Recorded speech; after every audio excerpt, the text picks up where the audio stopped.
Assalamu alaikum wa rahmatullahi wa barakatuh. Como é que vocês estão? Eu estou bem, alhamdulillah rabbil alamin.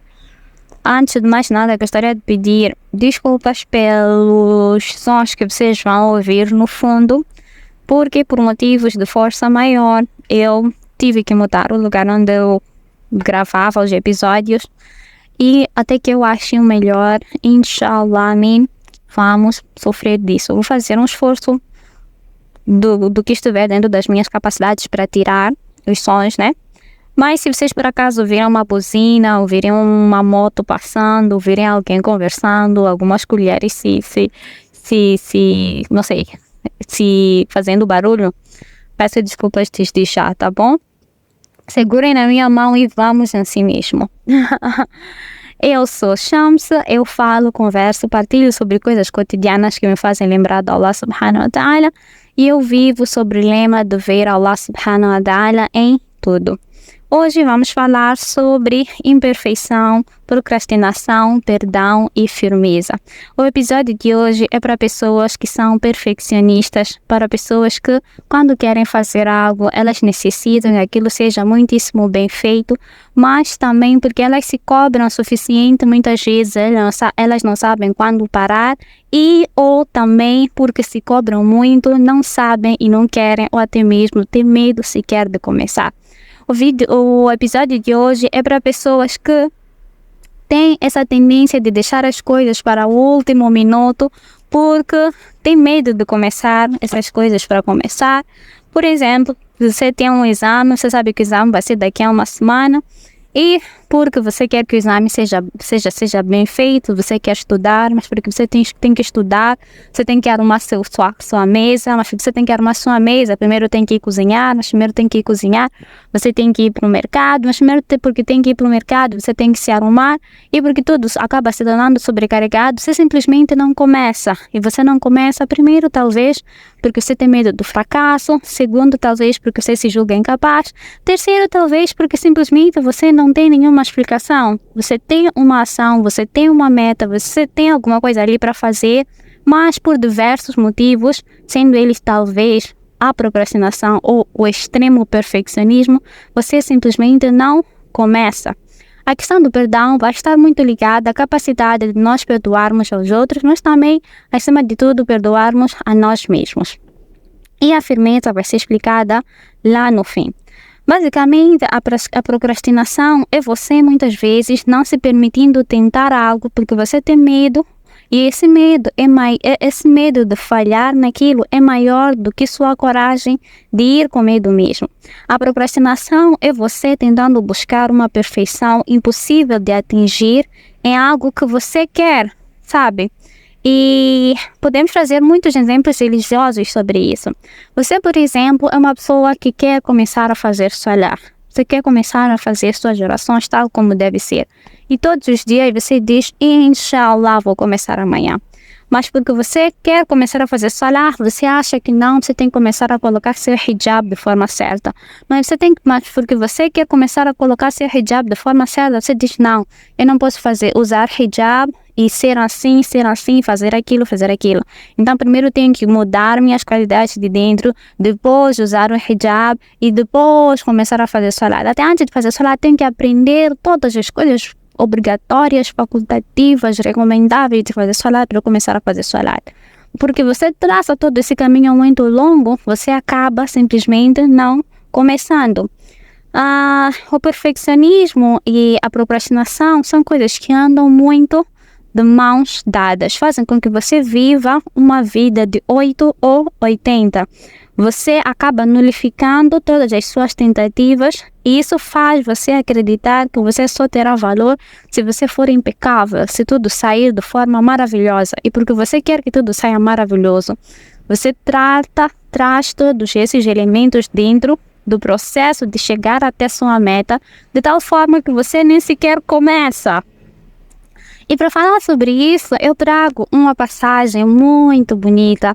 Poucas passagens me são tão, subhanallah, me são tão amadas. Poucas não, muitas na verdade. Muitas passagens. E desta vez não é uma passagem pessoal. Este episódio nasce de uma memória minha que eu tenho quando eu estava com algumas amigas. e algumas pessoas conhecidas, e nós estávamos a conversar e estávamos a estudar para um exame, na verdade, estávamos a tentar decorar o nome de alguns sahabas, e e alguém nos deu uma dica de como lembrar esses 3 sahabas e tudo mais.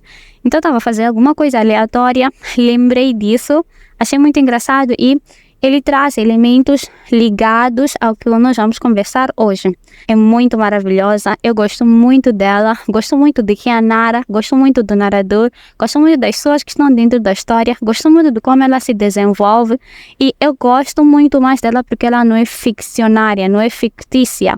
É de pessoas reais que fizeram, que existiram no tempo de Nabi Muhammad sallallahu alaihi wasallam, é de pessoas que lutaram pela nossa religião, é de pessoas por quem nós devemos nos inspirar, é de pessoas, subhanallah, radiallahu anhum, que Allah subhanahu wa ta'ala esteja satisfeito com eles, é de pessoas sobre quem nós deveríamos procurar saber todos os dias e viver sobre eles.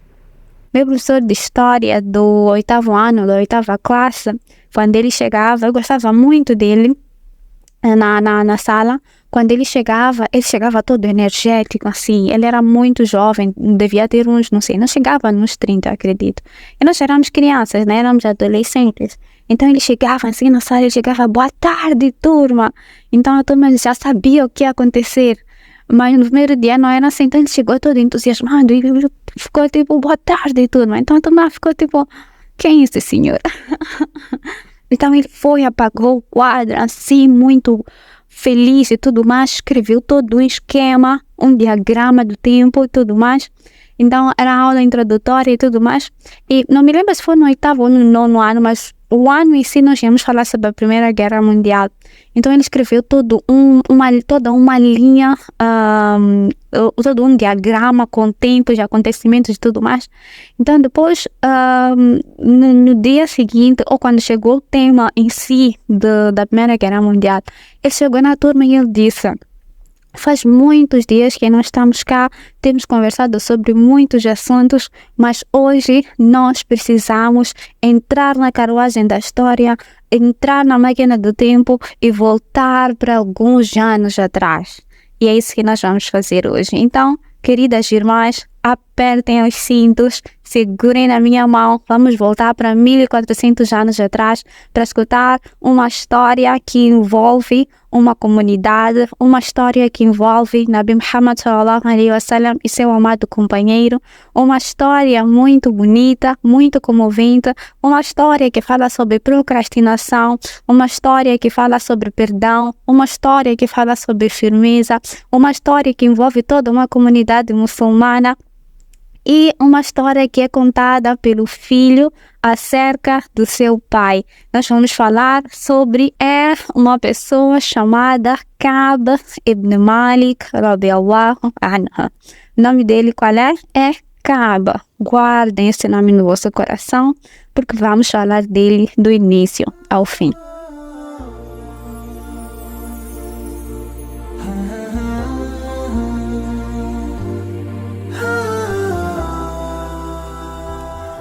Ka'b ibn Malik, deixa eu vos apresentar um pouco Ka'b ibn Malik, radiallahu anhu. Primeiro de tudo, ele viveu no tempo de Nabi Muhammad sallallahu alaihi wasallam.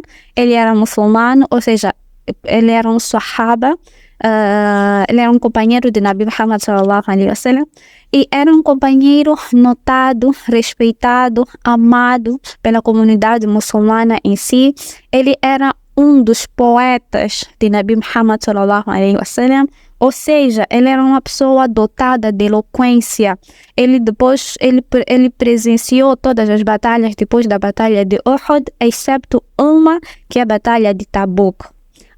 Todas essas informações que eu estou a vos dar agora podem parecer muito intensas, mas é só para vos apresentar um pouquinho quem ele é e depois entramos na história, já com essa noção de quão importante ele é.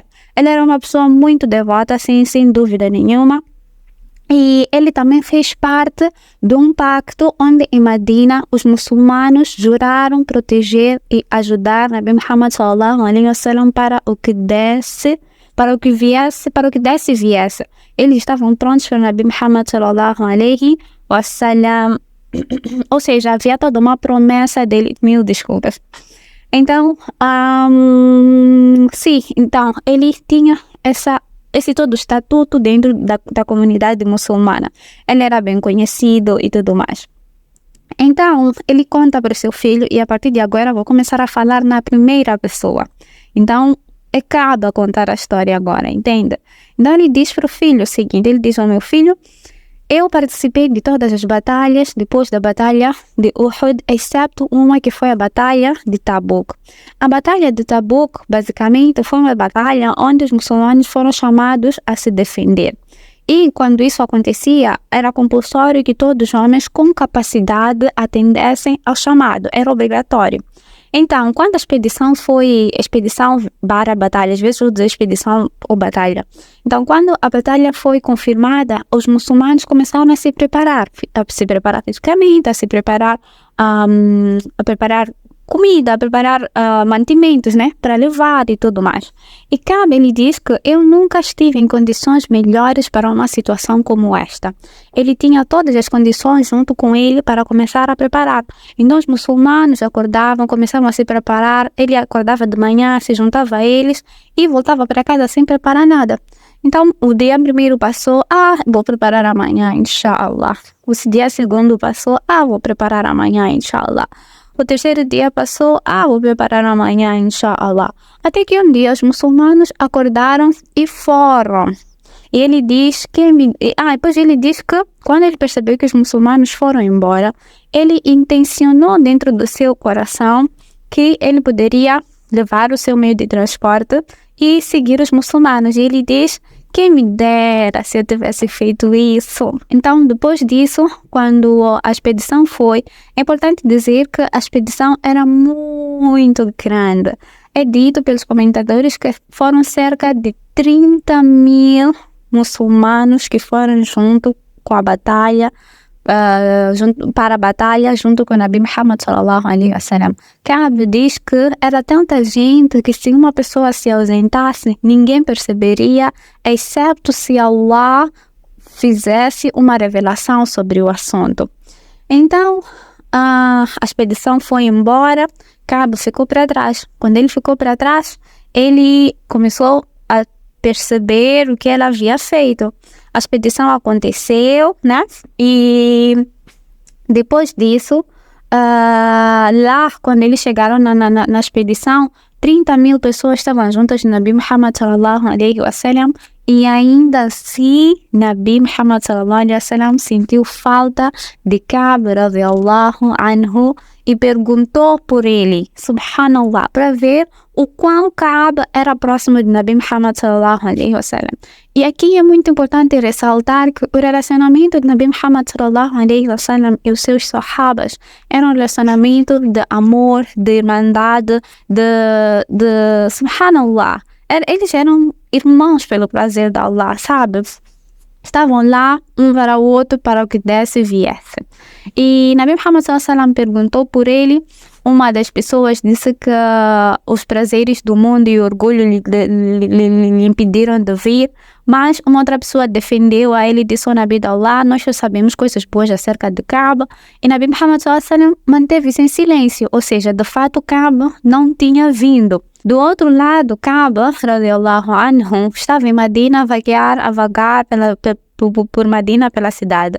Ele percebeu que somente 2 grupos de pessoas tinham ficado para trás: os doentes e aquelas pessoas que eram consideradas hipócritas, ou seja, as pessoas que se infiltravam dentro do Islã dizendo que eram muçulmanas, mas quando chegava o momento de obrigatoriedade, eles sempre inventavam desculpas. Então, ele era o único dentre os seus verdadeiros amigos e companheiros e tudo mais que tinha ficado. Então, ele começou a sentir remorso, seu coração começou a ficar apertado, sua alma começou a ficar preocupada, ele começou a ficar entristecido. Nabi Muhammad sallallahu alaihi wasallam, a batalha acabou, a expedição acabou, e ele ouviu que Nabi Muhammad sallallahu alaihi wasallam estava a voltar da expedição. Quando ele ouviu isso, ele começou a ficar muito preocupado. Ele começou a perguntar-se que, subhanallah, o que eu vou dizer para o meu Habibullah, para o meu amado mensageiro, quando ele vier de mim ou quando eu for até ele e ele me perguntar por que eu não fui. E eu nem sequer tenho justificação séria para isso. Então ele foi ter com algumas pessoas conhecidas, foi pedir conselhos, ele começou a tentar fabricar todo tipo de história possível, todo tipo de desculpa possível para falar com o Nabi Muhammad sallallahu alaihi wasallam. Ele estava preocupado, sabe? Quando nós chamamos alguém, tudo que nós queremos fazer é satisfazer aquela pessoa, é fazer aquela pessoa ficar feliz conosco. Nós não queremos ver aquela pessoa zangada. O que dizer de Nabi Muhammad sallallahu alaihi wasallam? Então ele começou a pensar todo tipo de coisas para poder amenizar a situação da ação dele. Até que ele sentou com ele mesmo e disse: não, eu vou falar a verdade. Eis que Nabi Muhammad sallallahu alaihi wasallam chega. E é dito que ele chegou, outra narração é dito que ele chegou numa quinta-feira. E quando Nabi Muhammad sallallahu alaihi wasallam chegava de viagem, normalmente o que ele fazia era ir até a mesquita. Ele ia até a mesquita, chegava de viagem, ia até a mesquita. Depois de ir até a mesquita, ele sentava e as pessoas vinham até ele. E dentre as pessoas que vinham até ele, uma delas eram as pessoas que ficaram para trás. Os doentes, os desfados de não ter ido à viagem, justificavam porque que eles não foram. Ka'b ibn Malik, radiallahu anhu, ele diz que eram cerca de 80 pessoas que estavam a ir ter com o Nabi, que foram ter com o Nabi Muhammad sallallahu alaihi wasallam e justificaram porque que eles não foram. E ele era uma dessas pessoas. Então aquilo foi acontecendo. Eu imagino, Hafsa, não faz parte da narração, imagino as pessoas indo ter com ele e o momento dele se aproximando para ir ter com o Nabi Muhammad sallallahu alaihi wasallam. Não sei se já aconteceu de vocês serem chamados à diretoria ou serem chamados para algum lugar ou vocês serem chamados para a polícia e vocês chegam lá e tem uma fila, sabe? E você sabe que você fez alguma coisa errada. Quanto mais a fila vai diminuindo, mais seu coração vai ficando mais apertado, mais você vai ficando com medo, mas, subhanallah, é como quando você está a dirigir e tem polícia ali e você não tem documento, então as pessoas vão pedindo, cada pessoa que passa tem que mostrar o documento, você sabe que você não tem documento. E você tem que passar por ela. Então, quanto mais o carro vai aproximando, mais seu coração vai ficando mais com medo, mais preocupado, mais apertado, mais angustiado. Enfim, chegou a vez de Ka'b radiallahu anhu. Ka'b radiallahu anhu. Ai, eu amo tanto essa parte. Subhanallah. Subhanallah. Ai, subhanallah. Ka'b ibn Malik, eu amo, vou explicar porque que eu amo essa parte. Primeiro, porque mostra muito a personalidade de Nabi Muhammad sallallahu alaihi wasallam. Segundo, porque demonstra muito a questão de amor entre Nabi Muhammad sallallahu alaihi wasallam e os seus companheiros. Terceiro, porque mostra a humildade de Ka'b ibn Malik. Terceiro. Quarto, porque eu sou uma pessoa que gosta muito de poesia e tudo mais. Ele me mostra como, de fato, ele era muito inteligente com suas próprias palavras. Essa interação, ela aluga um condomínio dentro do meu coração grátis, sabe? Ela tem uma parte dentro do meu coração que habita, tem um jardim só para ela. E se eu contar para vocês, vai parecer assim muito simples, muito assim, mas quando eu visualizo essa interação, é algo tão bonito, tão genuíno, subhanallah, sem palavras. Ele diz, chegou, cumprimentou Nabi Muhammad sallallahu alaihi wasallam. Nabi Muhammad sallallahu alaihi wasallam, apesar de estar zangado com ele, sorriu para ele. Sabe quando você está zangada com alguém, mas você gosta daquela pessoa e você força uma zanga, mas ao mesmo tempo sai um sorriso. Então, Nabi Muhammad sallallahu alaihi wasallam estava zangado, né? Então, mas ele gostava dele, ele estava feliz por ver a ele, entende? Então ele disse para ele, vem para frente. Então ele veio até Nabi Muhammad sallallahu alaihi wasallam, sentou em frente de Nabi Muhammad sallallahu alaihi wasallam. Então Nabi Muhammad sallallahu alaihi wasallam perguntou para ele, o que é que te impediu de juntar-se a nós? Seu meio de transporte não estava pronto, seu camelo não estava pronto? E aí começou Ka'b ibn Malik. Ka'b ibn Malik foi a pessoa mais sincera, mais genuína e, sem dúvida, a mais eloquente. Ele disse, o Nabi de Allah, eu poderia ter inventado fabricado muitas histórias comoventes, mas eu percebi que se eu falasse algo, se eu inventasse algo e te deixasse satisfeito, Allah estaria zangado comigo. Mas, e por causa disso, eu decidi falar a verdade, sabendo que mesmo apesar disso, você vai ficar zangado comigo, mas inshallah tenho esperança de que Allah estará satisfeito comigo. O Nabi de Allah, eu não tenho nenhuma justificativa plausível para ter me ausentado desta expedição, desta batalha. Nunca estive em condições melhores para que isso acontecesse.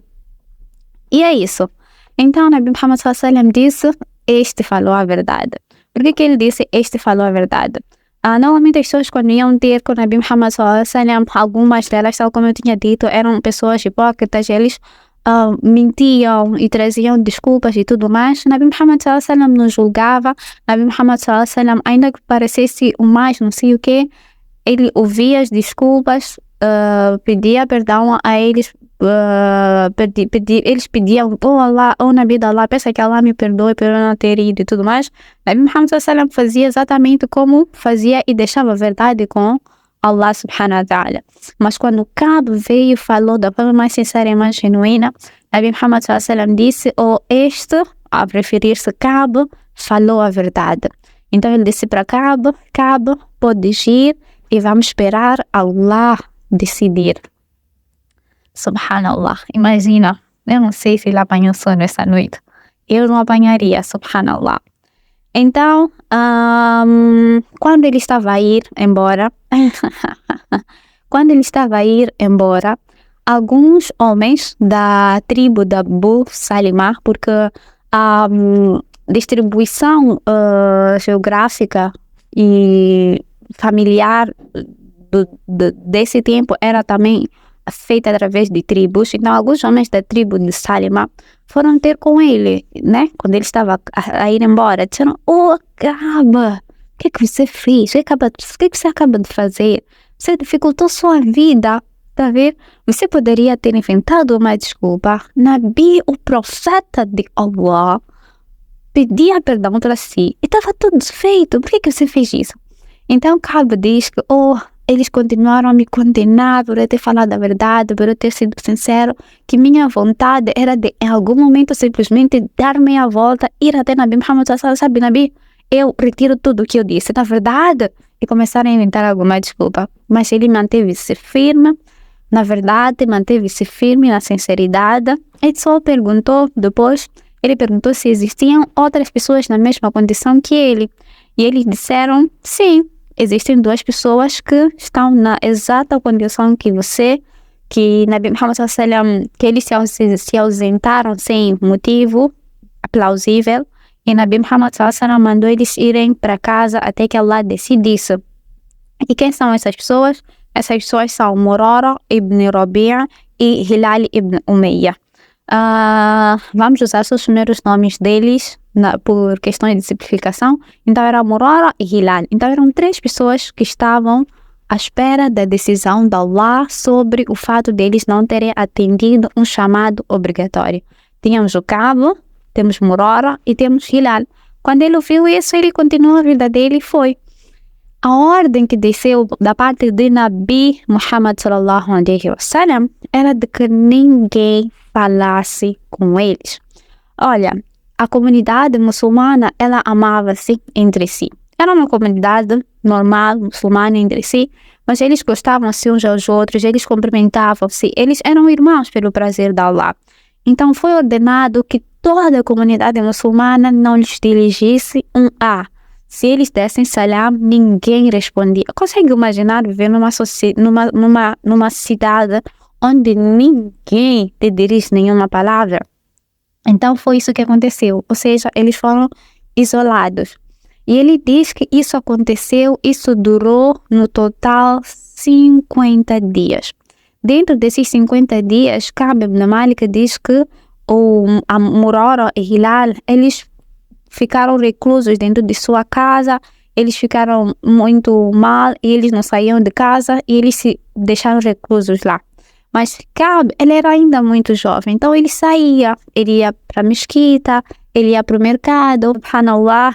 Então ele diz que o que acontece é a parte que eu vou vos contar também, ela aluga um outro condomínio maior dentro do meu coração, grátis.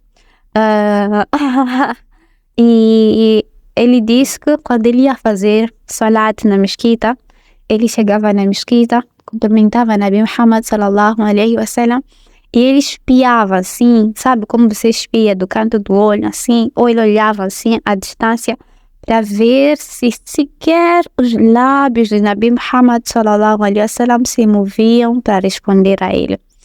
E quando ele olhava para Nabi Muhammad sallallahu alaihi wasallam, Nabi Muhammad sallallahu alaihi wasallam não olhava de volta. Mas ele diz que quando ele fazia salah perto de Nabi, assim, vamos dizer assim, ao lado, ele sentia que os olhos de Nabi Muhammad sallallahu alaihi wasallam estavam sobre ele. E quando ele virava, Nabi Muhammad sallallahu alaihi wasallam afastava o rosto. Para mostrar que esta situação não era difícil, não só para Kaaba, mas também para Nabi Muhammad sallallahu alaihi wasallam e para os muçulmanos em volta, os amigos dele, por exemplo, entende? Era subhanallah, basicamente um teste para todos. Então, ele ficou muito triste. Então ele disse que quando tudo se tornou tão difícil, quando o boicote, vamos assim chamar, se tornou tão doloroso, ele decidiu um dia, ele disse que eu vou para a casa da Abu Qatada.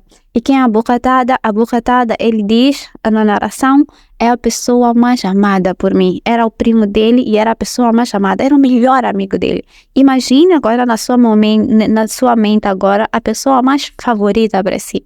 Qual é a pessoa mais favorita, assim? Mais favorita, será que isso se diz? Mas a pessoa mais preferida. Tua pessoa preferida. Ai, que bonito. Imagina tua pessoa preferida agora e você vai até a casa dela. A porta não estava aberta, claro, ele teve que saltar. Vamos chamar de muro. Então ele diz que ele saltou, então ele foi até a casa da Abu Qatada. Ele chegou até a Abu Qatada e lembrando que eles se amavam, eles se gostavam, eles eram irmãos, eles eram primos, eram amigos. Então ele chegou para Abu Qatada, disse a Abu Qatada, Assalamu alaikum Abu Qatada. Abu Qatada não respondeu. Então ele disse, Assalamu alaikum Abu Qatada. Abu Qatada não respondeu. Então ele, Assalamu alaikum Abu Qatada. Abu Qatada não respondeu. Então ele disse, Abu Qatada, você é meu amigo, você sabe que eu amo. Será que você não sabe que eu amo Allah e o seu mensageiro? Então Abu Qatada disse, Allah e o seu mensageiro sabem melhor. Não porque ele não queria responder, mas porque era uma ordem de que eles não poderiam se comunicar. Então ele diz que ele ficou tão triste que ele voltou para trás e foi para casa. Então, um outro dia, quando ele estava caminhando assim pela cidade, chegou um mensageiro que vinha de Síria e na Síria tinha um rei e esse rei mandou uma carta para ele e a carta dizia basicamente o seguinte, dizia que olha, Kaaba, nós ouvimos dizer que os muçulmanos te boicotaram, que os muçulmanos te abandonaram, que você está totalmente humilhado dentro da comunidade, que ninguém fala consigo, que ninguém olha para si. Nós te convidamos a juntar-se a nós, seja um de nós, abandone o Islã, abandone esses estudos, venha até nós. Então, Kaab diz, quando eu vi aquela carta, eu percebi que este era um teste da parte de Allah, eu queimei Então, depois disso, o que acontece, subhanallah, é que quando chegaram os 40 dias, Kaab ibn Malik diz que Nabi Muhammad sallallahu alaihi wasallam enviou um mensageiro e disse que, olha, a partir de hoje, vocês não vão mais ficar junto com suas esposas intimamente. Quando isso aconteceu, Kaab mandou que a sua esposa fosse passar um tempo com a família dela. Mandou ela para ficar um pouco com a família dela. Ou seja, eles deveriam ficar totalmente mais isolados do que eles já estavam.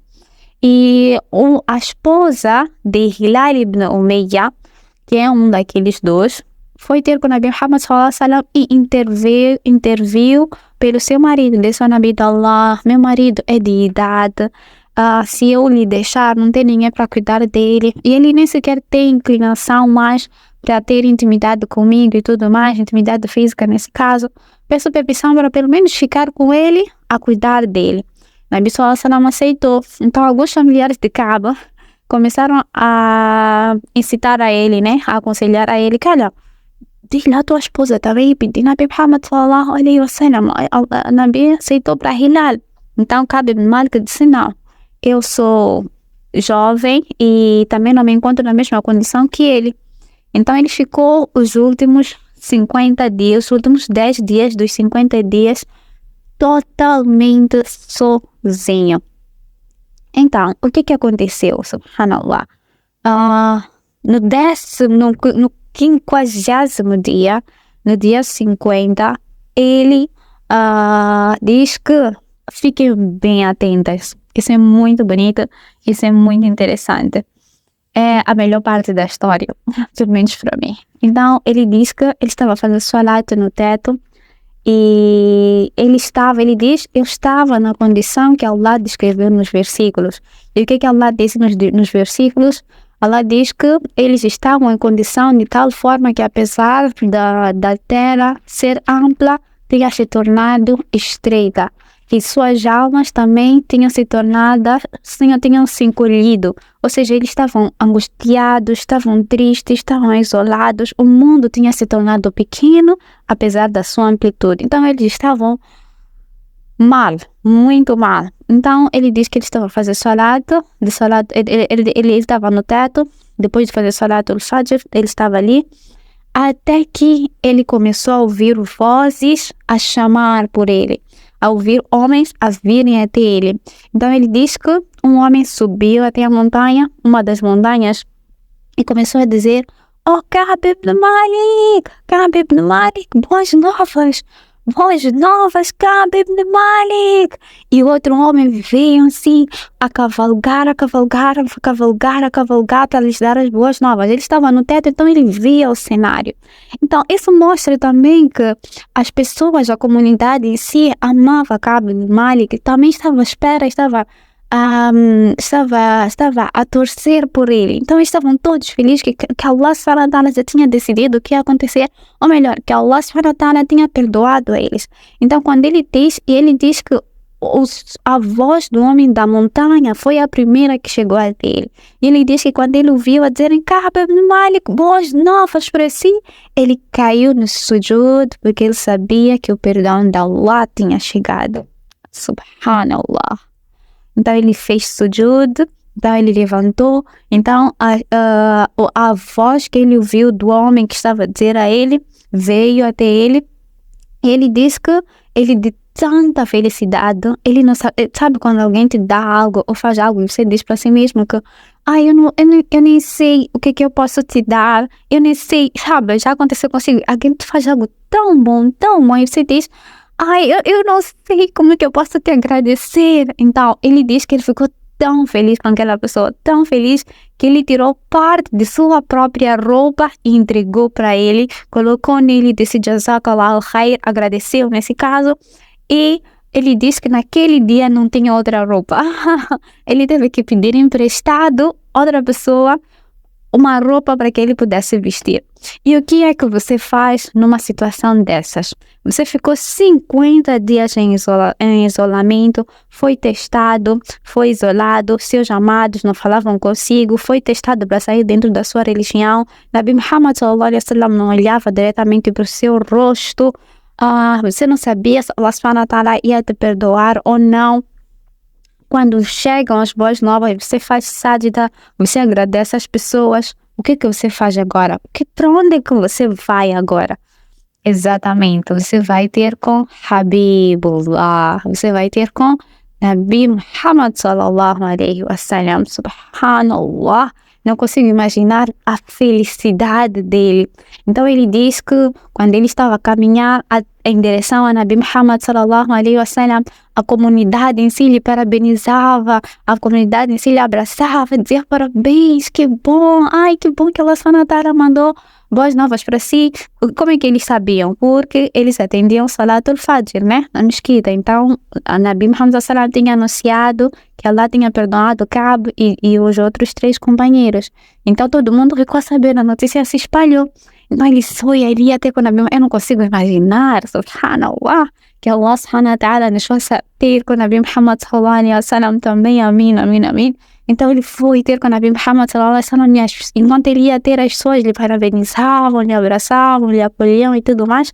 Então ele chegou até Nabi Muhammad sallallahu alaihi wasallam. Então Nabi Muhammad sallallahu alaihi wasallam disse para ele, oh Ka'b, boas notícias para si, elas são tão boas que é como se fosse a melhor coisa que tivesse te acontecido desde que a tua mãe te nasceu. Ou seja, boas notícias para si desde o dia que a tua mãe te nasceu.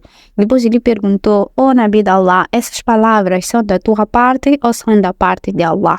Ele disse, não, essas palavras são da parte de Allah, subhanallah.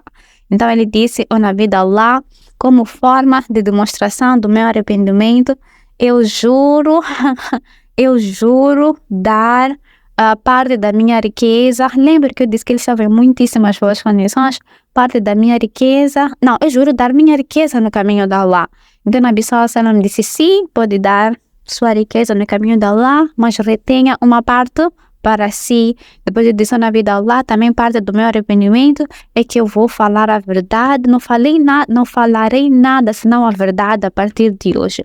Então, Allah subhanahu wa ta'ala também revelou versículos sobre esse assunto, e os versículos são, eles fazem parte do Surat At-Tawbah, que é basicamente o capítulo 9, e são os versículos 117, 118 e 119. Subhanallah. A'udhu billahi minash shaitanir rajim. Eu vou ler para vocês agora. لقد تاب الله على النبي والمهاجرين والأنصار الذين اتبعوه في ساعة العسرة من بعد ما كاد يزيغ قلوب فريق منهم ثم تاب عليهم إنه بهم رؤوف رحيم. Sem dúvida, Allah perdoou o profeta, os muhajirin, emigrantes, e os ansar, os socorredores, que o seguiram na hora da dificuldade, isto é, na expedição de Tabuk, após os corações de uma parte deles estarem quase a se desviar por hesitação. Depois aceitou-lhes o arrependimento. Certamente ele lhes é afetuoso, misericordioso. وعلى الثلاثة الذين خلفوا حتى إذا ضاقت عليهم الأرض بما رحبت وضاقت عليهم أنفسهم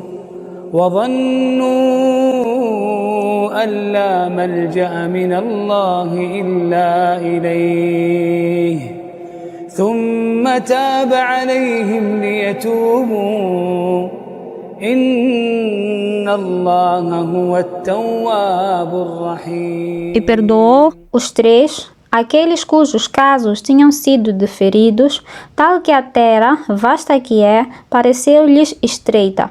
Suas almas tornaram-se-lhes estreitas e convenceram-se que não havia refúgio contra Allah senão nele. Depois aceitou-lhes o arrependimento para que voltassem a Allah. Certamente Allah é o extremamente perdoador, o misericordioso.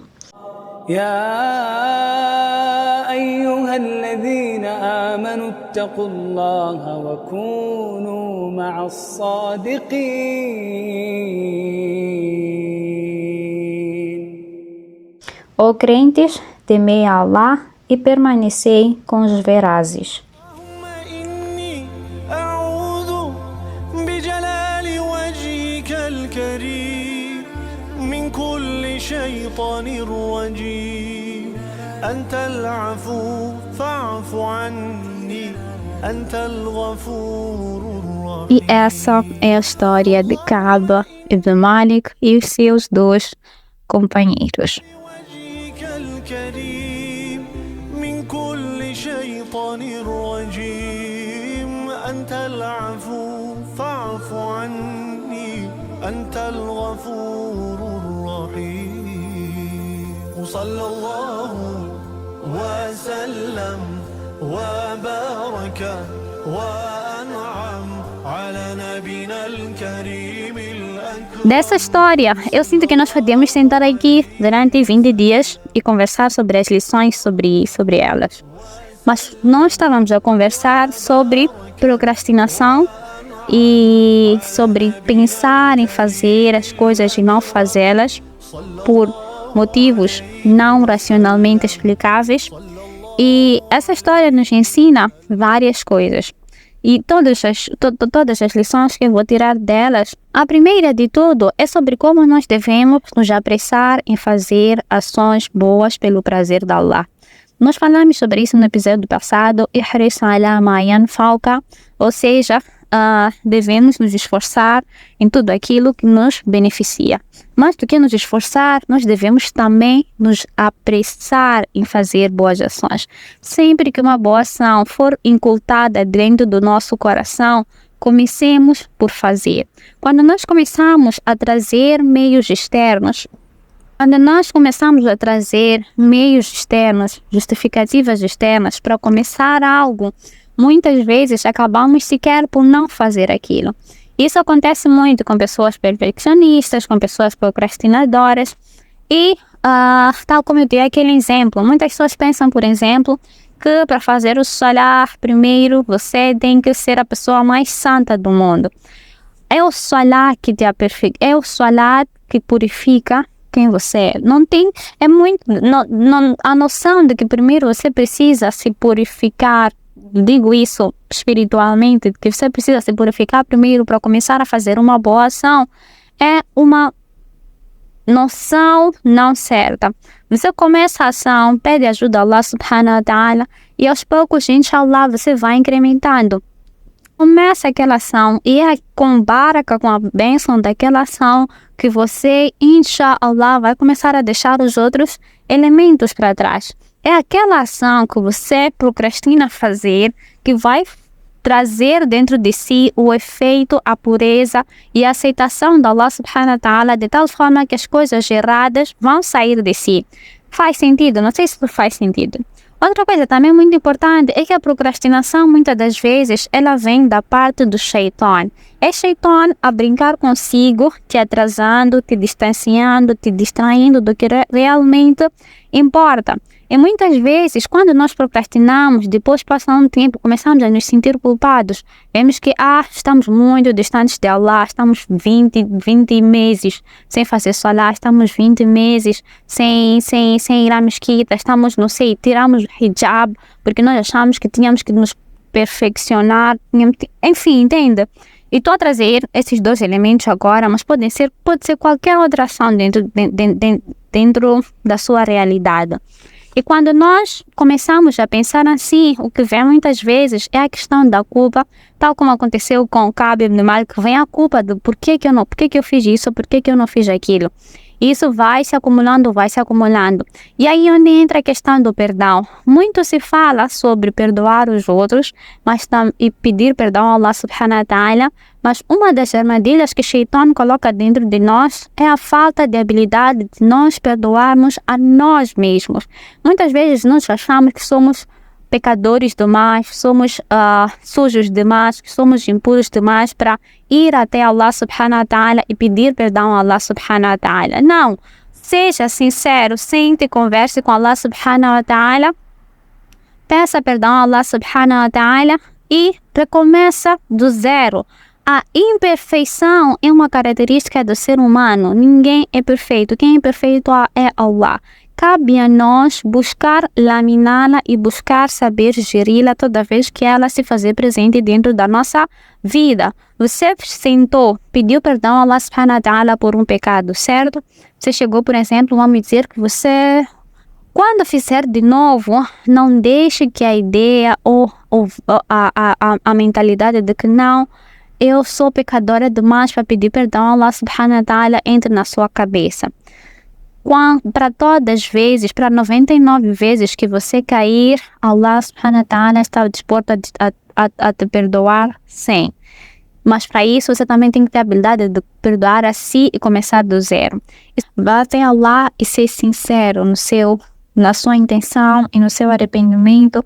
E se você fez alguma coisa errada, seja sincera no seu perdão. Muitas vezes nós achamos que porque nós fizemos tantas coisas erradas, Allah subhanahu wa ta'ala não nos vai perdoar, que nós somos impuros demais, somos sujos demais, somos pecadores demais. Allah subhanahu wa ta'ala está pronto para te receber. Allah subhanahu wa ta'ala é o perdoador. E nós muitas das vezes perguntamos também se ainda dá tempo. Quando nós estivermos vivas, enquanto nós tivermos o ar a respirar dentro de nós, a entrar e a sair dos nossos pulmões, é a demonstração viva e mais clara possível de que Allah subhanahu wa ta'ala nos está a dar a chance de caminhar até Ele. Então, todas as vezes que você sentir que está distante de Allah subhanahu wa ta'ala, intencionar voltar, volta sem piscar duas vezes, ser sincero no seu perdão. Imam Nawawi rahimahullah traz algumas condições para que o perdão seja sincero. O primeiro é que se abandone o pecado, o segundo é que se arrependa pelo pecado, o terceiro é que se intencione não fazer mais o pecado, e o quarto é que se o pecado estiver relacionado com outras pessoas, por exemplo, você injustiçou alguém, você roubou alguém, você fez alguma coisa a alguém, você pede desculpas para aquela pessoa, então você restitui o mal que você fez e depois senta, conversa com Allah subhanahu wa ta'ala sobre aquilo e pede perdão. E Allah subhanahu wa ta'ala vai perdoar. Allah subhanahu wa ta'ala é tal como diz o versículo que nós estamos a ler agora. Allah subhanahu wa ta'ala volta para nós com misericórdia quando nós vamos até Ele sincero, entende? Mas se por algum motivo você se perdeu no meio do caminho, nunca é longe demais para retornar para Allah subhanahu wa ta'ala. E a partir do momento que você senta consigo, senta com o Criador de forma sincera, olha para si mesma e olha para o seu propósito de vida, que é adorar Allah subhanahu wa ta'ala, e decide começar do início, tendo comprometimento consigo mesma. A partir do momento que você faz isso, Allah subhanahu wa ta'ala está lá pronto para facilitar para si também. É necessário que você dê o primeiro passo, entende? E se você por acaso cair lá para frente, não tenha medo ou vergonha de retornar. Não vá se arrepender, não vá começar a dizer já com a intenção de falhar. Isso não é sincero, sabe? Então, basicamente, é isso. Outra coisa também é, quando nós decidimos escolher quando nós sentamos com nós mesmos, escolhemos fazer isso pelo agrado de Allah subhanahu wa ta'ala, devemos trazer o elemento da firmeza. Quando eu estava a me distanciar das minhas amigas por motivos pessoais, fisicamente, ou seja, eu estava para me mudar de um lugar para o outro, eu lembro que eu saía para ficar junto de uma delas, passava um dia inteiro com cada uma delas ou com duas delas e sempre pedia conselhos a elas, sabe? E dos conselhos que elas me deram, muitos envolviam a questão, o quesito da firmeza. Eu lembro que uma delas veio até mim e ela disse: sempre lembre-se que Allah subhanahu wa ta'ala está consigo onde quer que você vá. Ela me deu um quadro pintado com esse versículo: وَهُوَ مَعَكُمْ أَيْنَمَا كُنْتُمْ, que Allah subhanahu wa ta'ala está consigo onde quer que você está. Isso traz muito algo que eu sinto que já falamos nos episódios passados, a menos que eu esteja a ter um déjà vu, sobre como é importante trazer a consciência de que Allah subhanahu wa ta'ala está presente em tudo que nós fazemos e onde quer que nós estejamos. Quando você traz essa consciência dentro de si, muito mais do que medo na hora de pecar, traz também uma sensação de amparo, uma sensação de segurança, uma sensação de força, uma sensação de firmeza, de que, olha, eu escolhi este caminho e é por este caminho que eu vou, inshallah, porque Allah subhanahu wa ta'ala está comigo, sabe?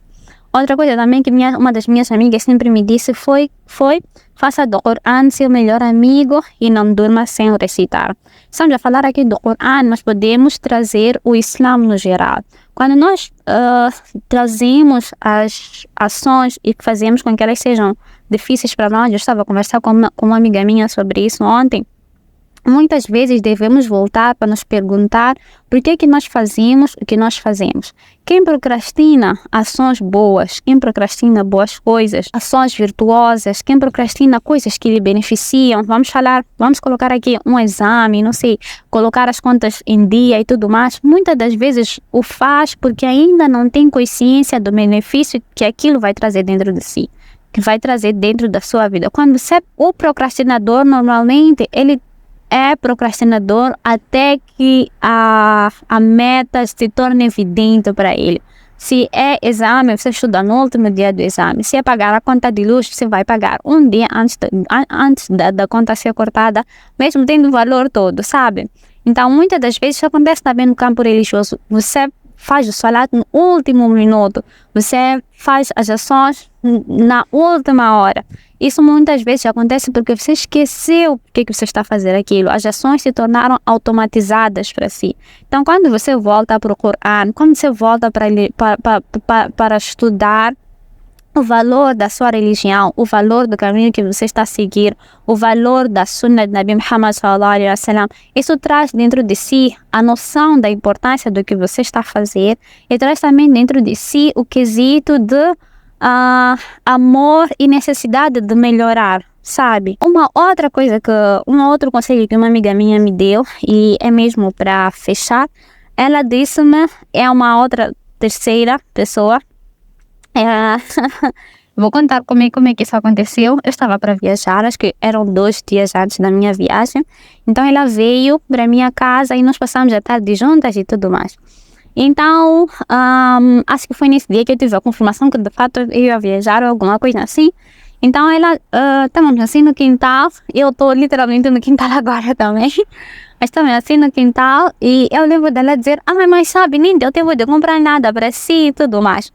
E eu tinha acabado de oferecer a ela um vestido. Então, o que ela fez? Ela tirou o vestido dela, né? E ela foi e trocou o vestido dela e voltou com o vestido que ela tinha no corpo, embrulhadinho assim nas mãos, dobradinho nas mãos. Ela disse, esse é meu presente para si.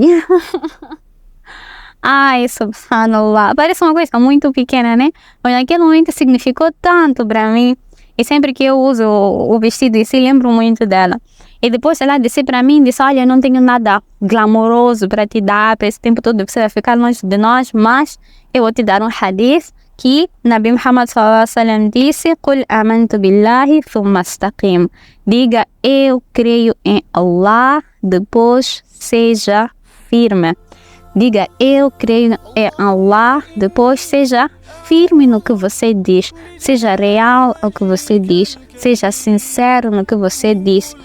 Mais do que dizer com os lábios e sentir no seu coração, traga também a firmeza dentro das suas ações. Compreenda que a imperfeição faz parte de todos nós, mas que nós devemos tentar laminá-la e geri-la de tal forma que possamos trazer o comprometimento dentro de nós sempre que formos a fazer algo, especialmente no termo religioso. E quando nós falharmos, devemos, sem dúvida nenhuma, pedir perdão a Allah subhanahu wa ta'ala. Se estiver relacionado às outras pessoas, pedir perdão às outras pessoas e fazer intenção de não falhar de novo. E depois disso, quando nós decidirmos começar de novo a jornada até Allah, devemos ser firmes. E quem é firme, Allah subhanahu wa ta'ala também facilita ele nesse caminho. Ele abre as portas para isso. Ele abre as portas. Tem um hadith que eu estava a ver há alguns dias, que quem tenta pacientar, Allah subhanahu wa ta'ala também lhe dá a capacidade de pacientar. Se você tenta pacientar, se algo acontece, você tenta pacientar, Allah facilita a sua paciência. Allah te torna capaz de pacientar. Isso acontece para todos os aspectos também da vida. E também devemos sempre lembrar que nada é fonte nossa. Tudo é da parte de Allah. Nunca vai ser cansativo ou desgastante aqui falar sobre o poder de dua. Quando nós sentamos para Allah subhanahu wa ta'ala, reconhecemos nossas falhas e pedimos ajuda de forma sincera, Allah subhanahu wa ta'ala nos responde. Não sabemos quando, Ka'b ibn Malik esperou 50 dias, passando por todo o isolamento para acontecer. Ele foi tentado até a sair da sua própria religião, mas ele permaneceu firme e o socorro da Allah subhanahu wa ta'ala chegou, o perdão da Allah subhanahu wa ta'ala chegou, e não só como Allah o honrou e confirmou o perdão dele e o estatuto dele dentro do Coran, que vai ser lido até ao fim dos tempos. Então, para todos aqueles que estão em situação de sentir que são imperfeitos demais, de sentir que procrastinam demais, de sentir que são pecadores demais, comecem do zero. Não tem problema, Allah está lá, Allah está pronto, agora mesmo, agora que eu estou a falar sobre isso. Depois de escutar isso, senta no musalla, faça a intenção, conversa com Allah como se ele fosse seu amigo, com dignidade, sim, sem dúvida nenhuma, mas como se ele fosse seu amigo. Diga ao Allah: eu sou imperfeita, eu sou pecadora, eu tenho falhado muito neste quesito, mas eu volto para si hoje, oh Allah, abandono tudo por si, oh Allah, e me comprometo a começar do zero, de novo para si, e por favor, oh Allah, inshallah, me dê firmeza. Inshallah, amém. Que Allah subhanahu wa ta'ala facilite para todos nós, e que Allah subhanahu wa ta'ala faça com que tenhamos a capacidade de ser constantes em tudo aquilo que nos beneficia. Amém, suma amém.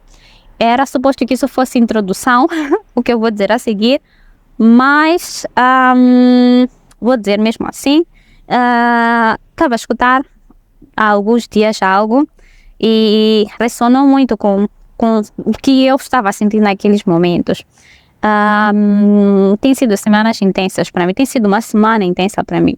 Quando nós não escutamos as necessidades do nosso coração, muitas vezes nosso corpo também adoece. Isso é verdade. Muitas vezes quando isso aconteceu literalmente comigo.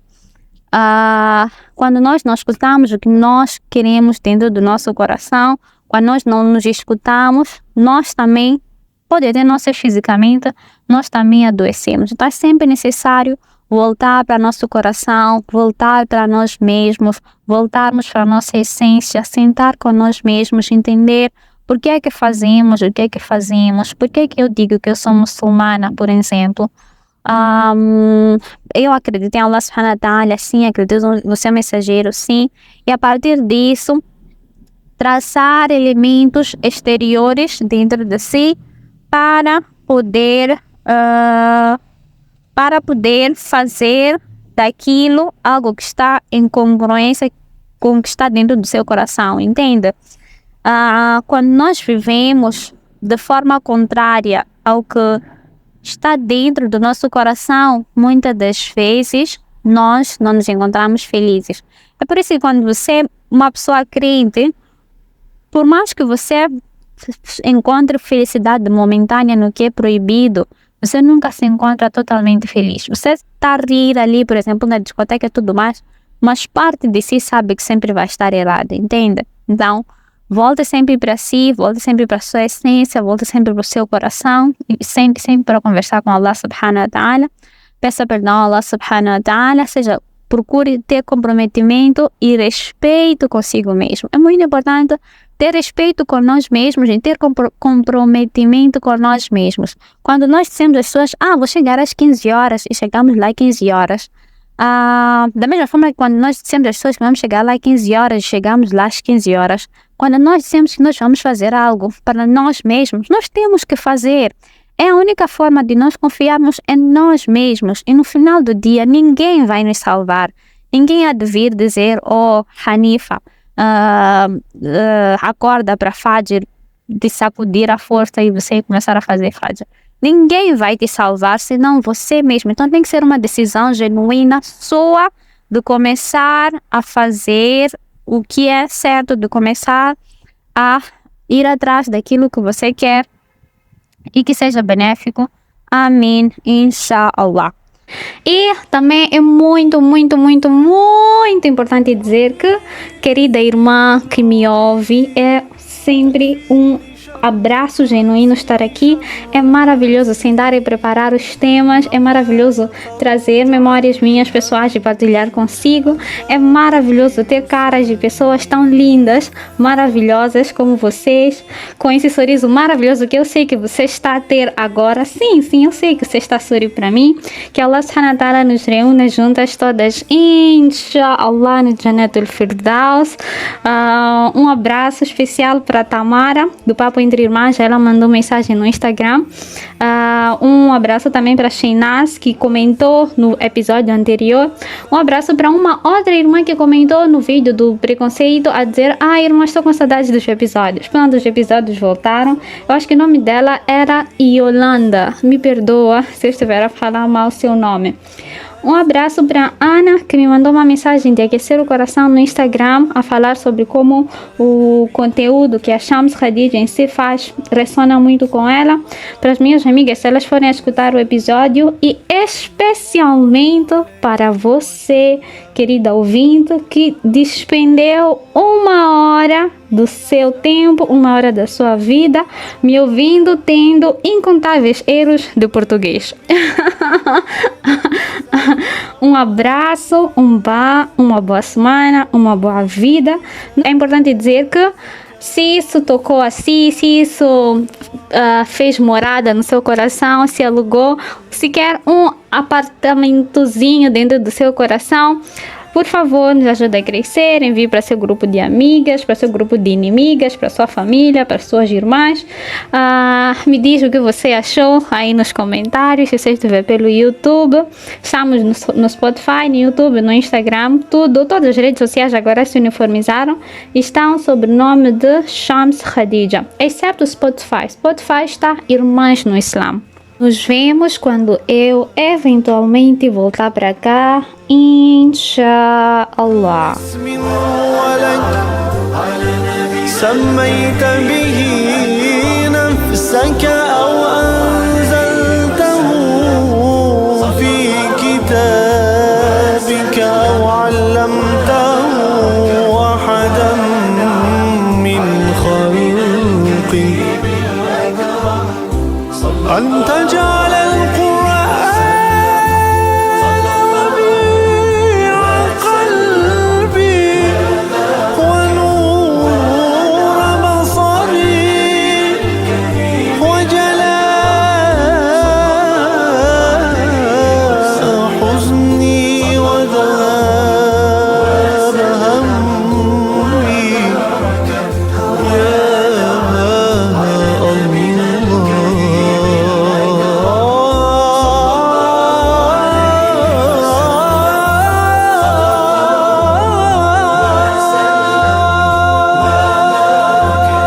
وأنعم على نبينا الكريم الأكرم صلى الله